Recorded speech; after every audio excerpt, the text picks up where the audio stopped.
Hello and welcome to our unique YouTube channel, The Ministry of the Real Truth.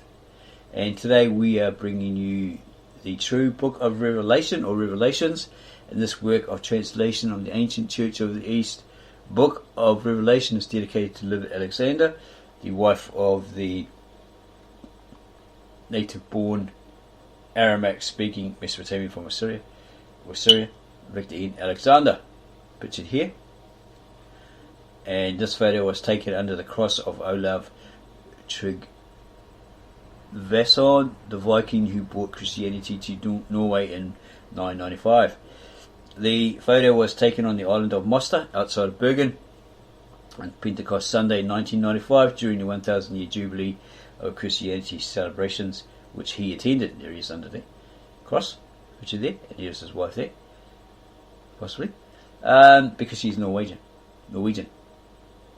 And she's the star of the old 80s, 90s TV show Star Quest, Red Queen, and so forth.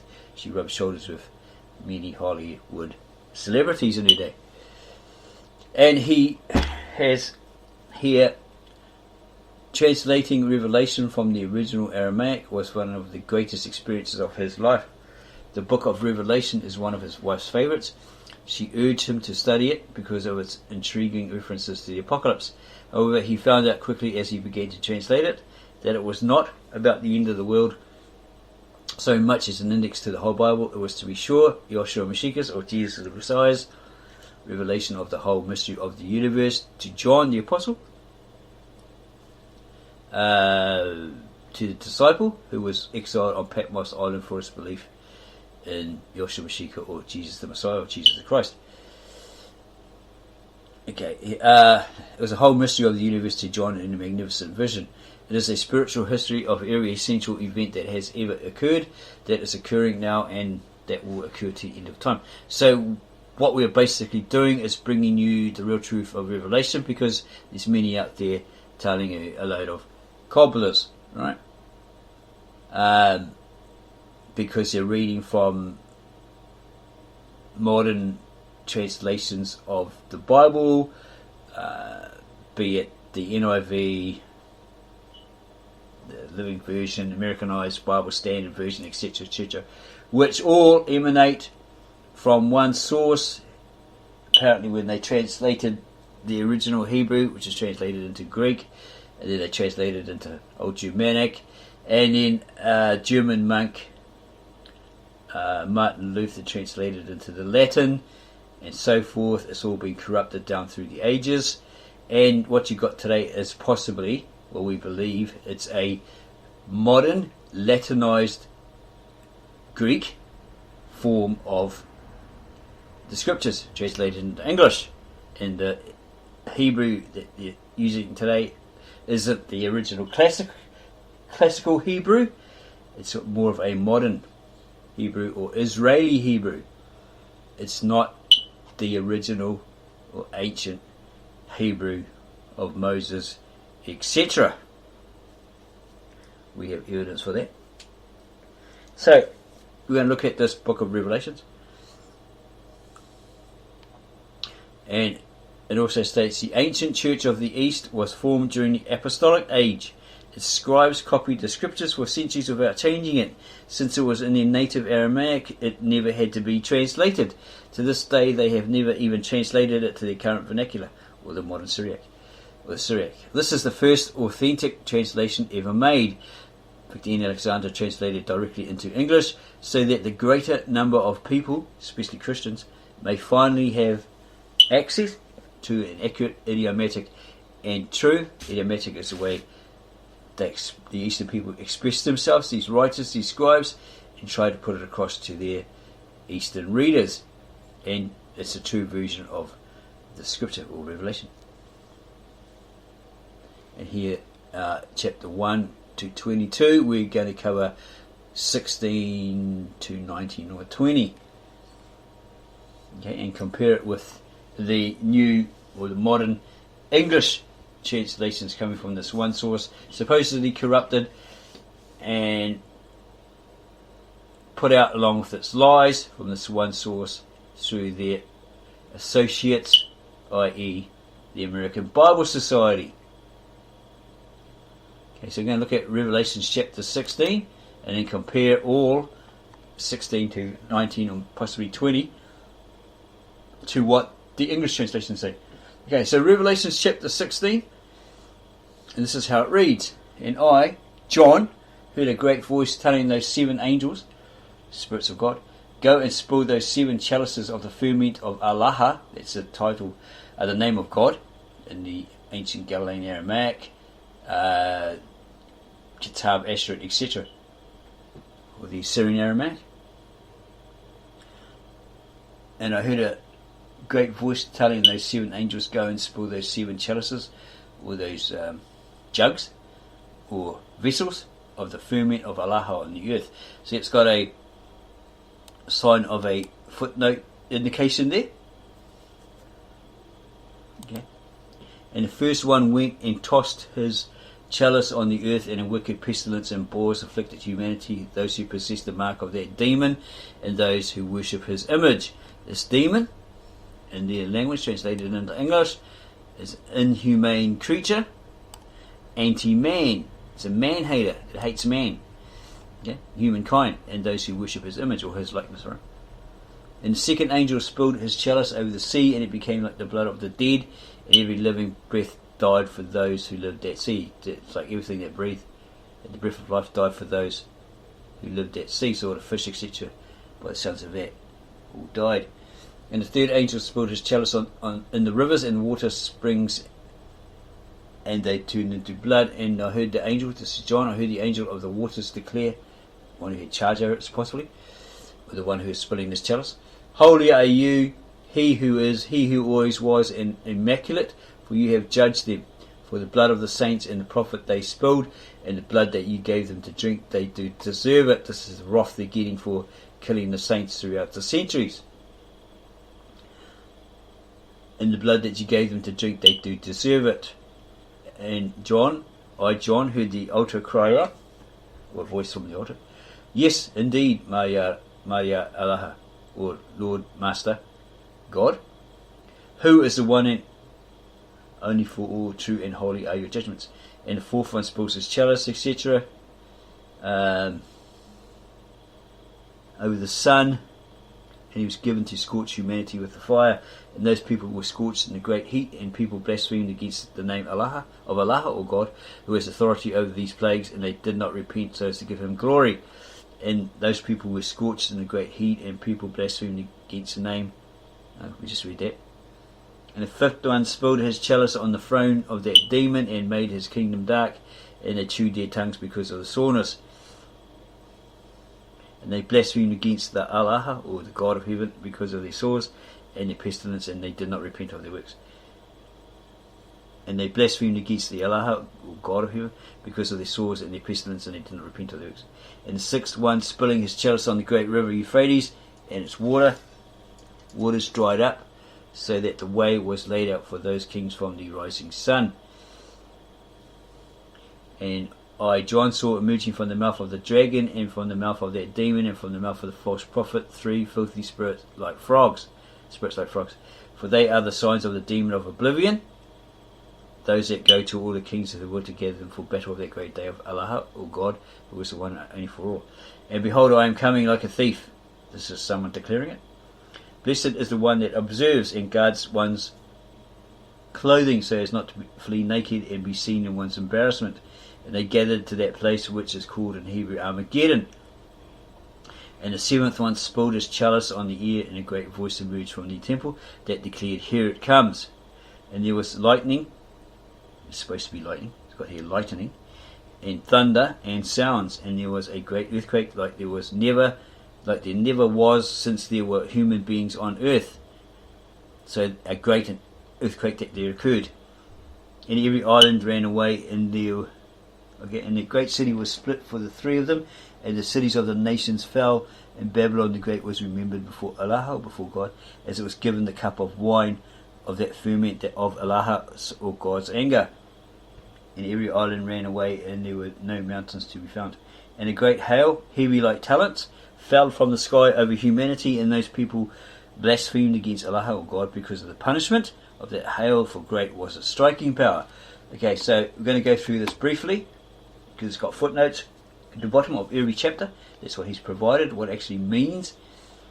Okay, because they're using idioms, forms of expression, Eastern expressions, trying to explain it or what they're trying to say to their Eastern readers. Okay.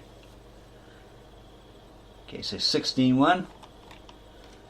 And I heard a great voice telling those 7 angels, go and spoil those 7 chalices of the ferment of Allah on the earth, or God on the earth. In the footnote, 16:1, literal Aramaic idiom, retained. Okay. Wrath. And that ferment is the wrath, the 7 chalices of the wrath of God upon the earth. 16:5, literal Aramaic idiom, these. So we've got 16:5. And I heard the angel of the waters declare, holy are you, he who is, he who always was, and immaculate, for you have judged them. He's talking about God. Okay, for you have judged them, for you have judged these, for the blood of the saints and the prophets they spilled, and the blood that you gave them to drink, they do deserve it. It's wrath that was reserved for them. They'll be punished by God's wrath, his fury will be upon them, etc. Okay, because this particular faction went and killed his people, the saints, those who believed in him, followed him, etc., for centuries after centuries. Okay. 16:6. Yep, the blood of the saints and the prophets they spilled. In other words, they martyred them, they killed them, and the blood that he gave them to drink, they do deserve it. Aramaic idiom, literal Aramaic idiom retained, the plague in the waters. 16:12, literal Aramaic idiomatic construction, from the east or rising of the sun. It doesn't necessarily mean Japan, okay, even though they're known as the land of the rising sun, because the sun rises in the east and sets in the west. Remember that old quote? Yeah. 16:15, personal quest, is that what I said? Yeah, personal effects. 15.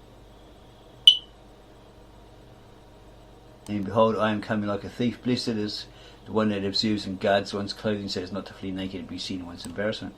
So that's what it's saying there. Your personal effects, or your belongings, right?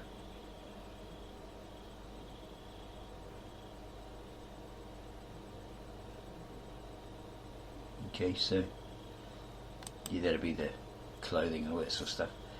You know, so you're not like in your jockeys and suddenly he comes and you got to run around or you can't find your jockeys. That's what in one way, but you know, it's stuff that you need possibly to carry on, right?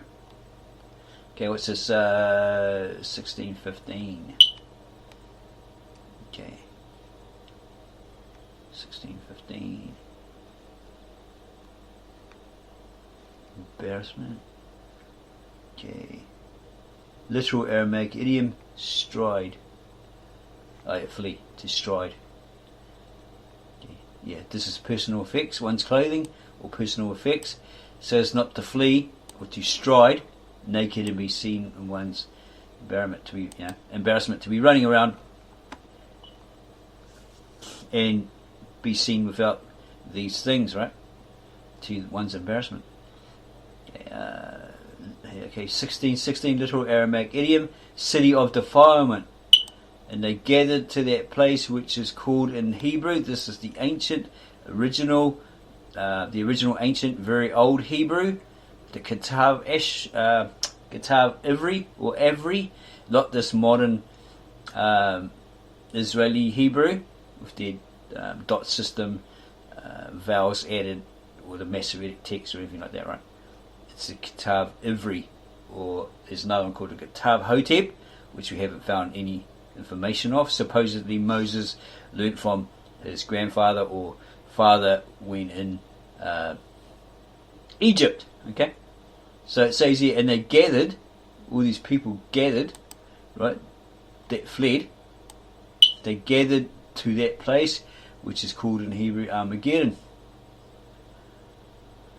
And people got out of there, right? And what does it say down here? 1616, literal Aramaic idiomatic city of defilement, or Nazi Berlin. Okay, that's what that prophecy was about. That revelation was in regards to Nazi Berlin. It's possibly talking about he's pre-warning his people to get out of a certain place, a certain land, right? Because this wrath, his punishment was coming upon these people, these certain people, right? So he's giving them a hint and giving them a warning to get the hell out of there. Okay? And that period, time period, if they looked at the scriptures, etc., and recognised this prophecy that something big was coming and they had to get out of there. And the seventh one spilt his chalice, or his vessel, on the air, and a great voice emerged from the temple that declares, "Here it comes." Okay? So it was a prophecy, pre-warning of something's coming. Right? You get the hell out of there. It's a temple in the kingdom of God, not Jerusalem. And there was lightning and thunder and sounds, and there was a great earthquake like there never was since there were human beings on earth. So great an earthquake there occurred. It's an earthquake so great, yes, it's like in recorded history, it was never felt. There's never been such an earthquake as this one. Even in this prophecy, it's telling you that. This is like the earthquake, the mother earthquake of all earthquakes. Okay. So what this angel was saying to John, a prophecy, right? Because John had these visions that something is going to go down, something is going to happen, right, in the future. Okay, this is World War II. John doesn't know what the hell World War II is, right? And the things that he saw, okay, but he understands it's a prophecy and it was going to come true. And that great city was split for the three of them. And the cities of the nations fell, and Babylon the Great was remembered before Allah, or God, and it was given the cup of wine of that ferment of Allah's anger. And every island ran away, and there was no mountains to be found. Okay. This is a later prophecy. We'll check it out soon. Okay. So he's giving that pre-warning. Berlin. Okay, it's saying here Berlin was split into three. Okay. That great city was split for three of them, and the cities of the nations fell. And Babylon the Great, which is a completely different region or country, was remembered before Allah, or God, as was given the cup of wine of that ferment of Allah's anger, God's anger. That's at a later, in a later or futuristic period, right? Okay. And every island ran away, and there were no mountains to be found. And a great hail, okay, it's going back. It's going back to this Armageddon. And a great hail, heavy like talents, fell from the sky over humanity, and those people blasphemed against Allah, or God, because of the punishment or the wrath of his anger of that hail. For great was its striking power indeed. So what was it talking about? Okay, it's a plague, right, or pestilence, or punishment, a wrath of God upon them. And what was those talents that fell from the sky over humanity? Bombs. Okay. Even what's his name, Nostradamus, and his predictions, he predicted that this man would come along, and got his name a little different, right? He called him Hitler or something like that. He was talking about Hitler and this event happening, right? Okay, something similar to that. Literal Aramaic idiomatic construction, because that was great. It's beating too much. That's like when you translate from one language into another. If you translate it properly, it never comes out as perfect grammar in English, right? So people who speak English, etc., understand it. Okay. It's not like this. And a great hail, and every island ran away, and there are no mountains to be found. It's not grammatically correct, right? Because that's exactly how it's been translated from those original writings. Okay? So, here's a problem in Nazi Berlin. the city of defilement. If you had a look on YouTube at Rabbi Reuven, okay, it's supposed to be a banned video, taken down, but it's put up again. He speaks on this. We did a comparison of it, of these scriptures, with his video. He's a rabbi, a Jewish rabbi that spoke out against the people involved because of this prophecy. I think he's pointing at the Zionist Jews, not the entire Jewish nation or Jewish race, because a lot of people say, oh, Revelations 1:9 means that, you know, synagogue of Satan, all this conspiracy theory. Every Jew is of Satan, right? Yeah, that's ridiculous. It's a stereotype. It's bias, prejudice, whatever, anti-Semitic, as they put it, against the Jews, because Judaism, or Zionism, sorry, is a separate entity to Judaism, apparently, and that a lot of these Jews don't really like it. Okay, they think it's not a pure form of Judaism, right? The Zionism, and these conspiracy theories, it's this, it's that, you know, carry on. Yeah. So I'm going to go to Revelations chapter 17. So we established the fact there that it's this Armageddon in the ancient, original ancient, very old Hebrew. Armageddon was referring to Nazi Berlin, the city of defilement. And that Rabbi Reuben in that video actually states he knows a little bit about the Ketav Asheret, or the Assyrian Aramaic. He doesn't know that much. He admits, right? But we compared it, and he's basically said that this Berlin, 1920s, 1930s, was the new Sodom and Gomorrah, the modern Sodom and Gomorrah. We all know about Sodom and Gomorrah. And it was rampant with homosexuality. They were promoting it, promiscuity or prostitution, and the interest rates were so high that when you went to go get a loaf of bread, a simple loaf of bread with all the Reichsmarks, or money, German money, right? You couldn't afford it because the inflation rate was so high, it kept going up, right? So when you went there with a whole horse and cart full of Reichsmarks or German money, they say, no, you can't afford the bread because of the inflation rate. And plus there was the interest loan, right, rates, and the paybacks were like 80%, so nobody could afford to pay it back. These people ruined the economy. Supposedly Hitler was aware of that. He said, no more, right? Germany for Germany, the poor German people that he loved, whatever, they are suffering, starving, unemployed, so we've got to do something about this. And he said, we've got to get rid of this problem. Okay? And so forth. Okay, so we're going to look at, it took him 6 years apparently, according to this Rabbi Reuven, to achieve that. So we're going to look at Revelation 17. Okay. And there came one of these seven angels, the ones who have the seven chalices, and spoke with John, as he said, come, let me show you the judgment of that great prostitute, the false church, right, the false religion, okay, or institution, or even nation, who sits over great waters, with whom fornicated the kings of the earth, or the kings of the other nations, right? And from those from whose wine of prostitution became drunk the dwellers of the earth, because they sucked up to her because she was rich, you know, etc., etc. She had all the merchandise, etc. And he, the angel, took me, John, back to the wilderness spiritually, yeah, through this vision. And he saw the woman as she sat on a red demon that was full of blasphemous names that had 7 heads and 10 horns.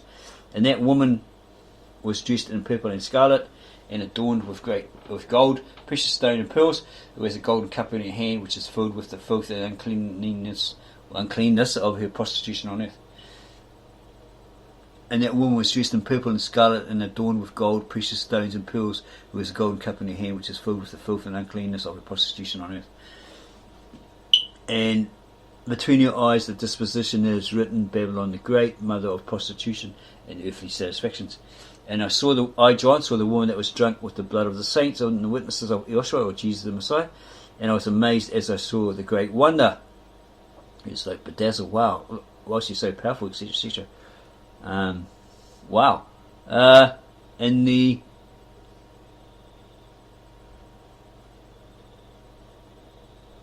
angel told him, John, are you amazed because of this? The angel states, I will tell you about the disposition of the woman and the demon who bears her name, the one who has the 7 heads and the 10 horns. And the demon that you saw was going to be, and he was destined to rise out of the abyss and go to oblivion. The dwellers of the earth will be amazed, those whose names is not written in the book of life from the foundation of the universe, as they see that demon who was going to be and he was not going to be, and as he fought. This is where the mind that has wisdom manifests itself. These 7 heads are 7 mountains over which that woman sits, and the kings are 7, 5 of which have fallen. One of them is, and the last one is yet to come, and when he comes he will have little desire to rule. And the demon who was going to be and was not going to be, and this one is the 8. It's the 8, but comes from 7 and is a destroyer. And the 10 horns that you saw are 10 kings, that John saw are 10 kings. Those people who have not yet been crowned, except authority as kings is given to them for 1 hour with that demon. They will only have one desire, and their power and authority they give to that demon. These will fight with the Lamb, and the Lamb will be victorious over them, for he is the Lord of Lords and the King of Kings, and those with him are the called and the chosen and the faithful. And he told him, John, the angel told John, the waters that you saw where that prostitute sits, they are the nations and peoples and motherlands and tongues. And the 10 horns that you saw and that demon, they hate that prostitute, and they will lay her to waste and leave her naked, and they will eat her flesh and set her aflame. For Allah, or God, has put it in their hearts to do his will only, and give their kingship to that demon, until these words of Allah are fulfilled. And the woman that you saw is that great city which rules the kingdoms of the world. Okay, so here's the footnotes here. As we said before, always the Aramaic translator, Within Alexander, always puts footnotes under each chapter, so you can understand the idioms used. Okay, 17:1. Okay, and there came one of those 7 angels, the ones who have the 7 chalices or vessels, jugs, containers, and spoke with me as he said, come, let me show you the judgment, which is the sentence or condemnation, that's the punishment, the wrath that great prostitute who sits over great waters deserves. It's for her, reserved for her and her alone. Okay, with whom fornicated the kings of the earth, nations of the world, and from those whose wine of prostitution became drunk the dwellers of the earth. Okay. 17:3, and the Spirit took him back to the wilderness spiritually, literal Aramaic idiom, by the Spirit, through that vision. And he saw the woman as she sat on a red demon that was full of blasphemous names, that had 7 heads and 10 horns. Literal Aramaic idiom or expression, carnivorous creature or demonic beast. It's anti-man, it hates man. 17:4, and that woman was dressed in purple and scarlet, and adorned with gold, precious stone, and pearls, who has a golden cup in her hand, which is filled with the filth and uncleanness of her prostitution on earth. Aramaic, literal Aramaic idiom, gilded. And 17:5, okay, or she's clothed, covered, she's wearing a hell of a lot of gold, precious stones and pearls, having a golden cup in her hand. Okay, so 5, and between her eyes, 17:5, literal Aramaic idiom, on her forehead, the disposition that is written.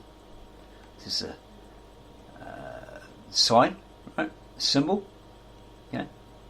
Babylon the Great, mother of prostitution and earthly satisfactions. Right? So all these other nations sucked up to her, because she had the merchandise, she had the power, etc., etc. and satisfied all their needs, all their greed, power, hungry, greed, desire for money, etc., etc., all their lusts and perversions. Okay, 17:9. Okay, I'll get here. Okay, 17:8. Okay, the demon, that's the carnivorous beast, demonic beast, carnivorous creature or demonic beast, the anti-man, right? Which is 17:9. 17:9. This is where the mind that has wisdom manifests itself. And what it's saying there is little Aramaic, idiomatic construction. This is where the mind that has wisdom, right? So if you have intelligence, if you're wise, if you have the insight, you'll realize who it's referring to, who it's talking about. These 7 heads are 7 mountains over which that woman sits. You'll recognize it, right? If you have intelligence, you have wisdom, insight, you'll realize exactly what it's talking about. Okay. 17:10. And the kings are 7, 5 of which have fallen, one of them is, and the last one is yet to come, and when he comes he will have little desire to rule. 17:10, little Aramaic, idiomatic expression, little blessed is he to hold them together.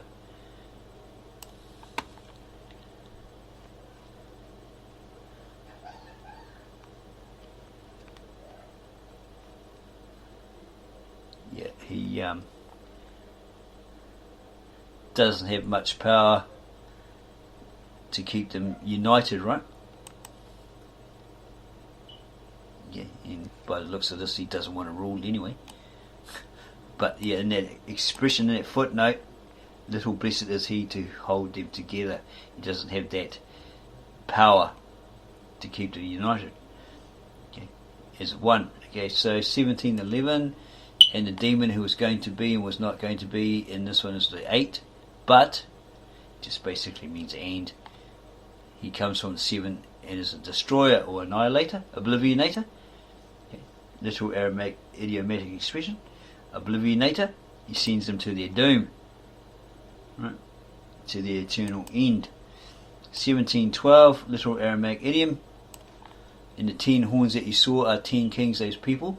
They're just human beings who have not yet been crowned or placed or set up as kings. Okay, to rule with him,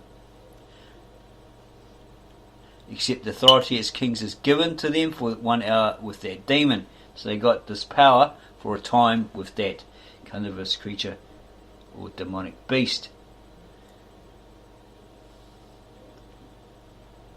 Yeah, they've not yet been set up, but they've been given this power.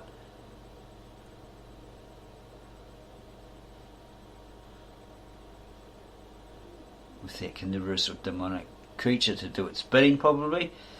Okay, little Aramaic idiom, set.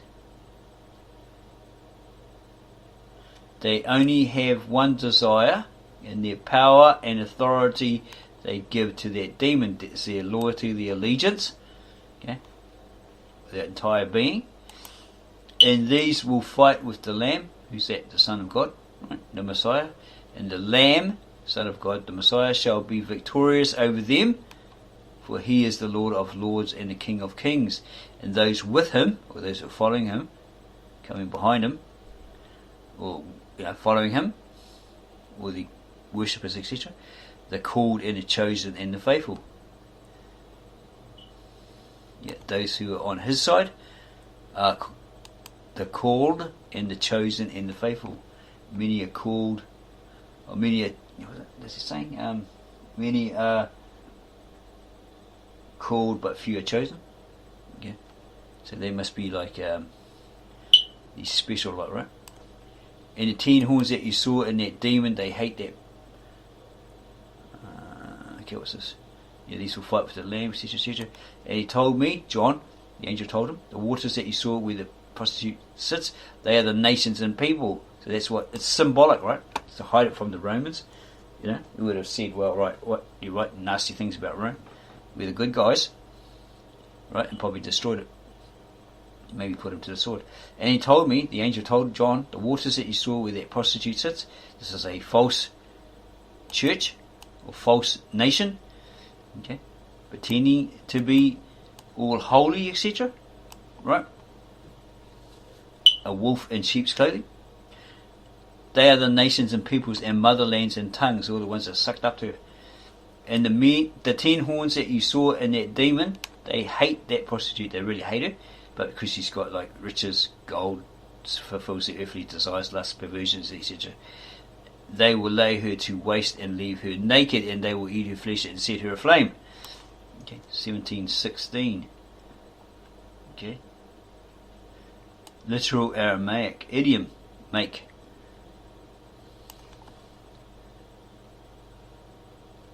Yeah, they'll make her to waste. They'll destroy her, right, and leave her bare. Okay. Eat of all her goods, etc. Yeah, take it all upon themselves and set her afire, right? Or destruction, burn her with fire. Literal Aramaic idiomatic expression, burn her with fire. So what is it talking about? In 1712 up here, it's talking about the then Soviet Union and its satellite states. These were like translated around 2015, and apparently at the time there was a nation, a great empire being set up. Okay, obviously the Soviet Union and its satellite states. They could have been then, right? Those nations that they'd previously lost over the centuries, possibly Ukraine, etc., etc. Or else it's referring to other ones that joined it, right? Joined under it, joined with it. Yeah. Yeah, these are like translated. This was translated around about 2015. At this particular period, right? That the translator translated it into English. So where are we? 1716. For Allah, as God, has put it in their hearts to do His will only and give their kingship to that demon until these words of Allah or God are fulfilled. Okay. So it's giving them that desire in their minds or their hearts, because in the Hebrew, Aramaic, etc., when you're talking about hearts, you're talking about the minds, right?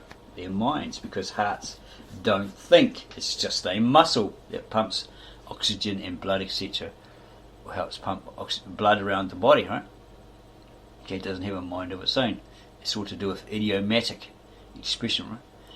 The way these Easterners talk and write, speak in their language, express themselves, to do His will only. Yeah?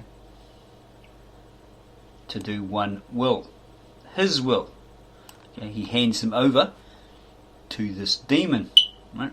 This carnivorous creature, this beast, okay, who hate that prostitute or that nation or empire or religious power, what do you call it, wolf in sheep's clothing, over.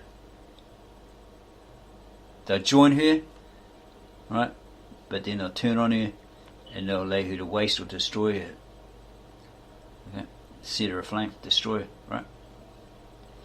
For Allah or God has put it in their hearts or minds to do His will only and give their kingship to that demon until these words of Allah are fulfilled. That's His plan, right? Because their punishment's coming. And the woman that you saw is that great city which rules the kings of the world. 1718, world empire. Okay, literal Aramaic idiomatic figure of speech, has kingship upon. Right? It rules the kings of the world. Everyone pledges, all these nations pledge allegiance to the Roman Empire, don't they? The Pope, etc., etc. That's what it looks like it's referring to. Okay, everybody comes under subjugation to her. says here, approximately present day at this point. Well, that's what he said. We said he was translating it around 2015. So that's from there onwards. The Soviet Union is no longer that. USSR, is it? Okay. It's just known as Russia. Or is it still considered the Soviet Union?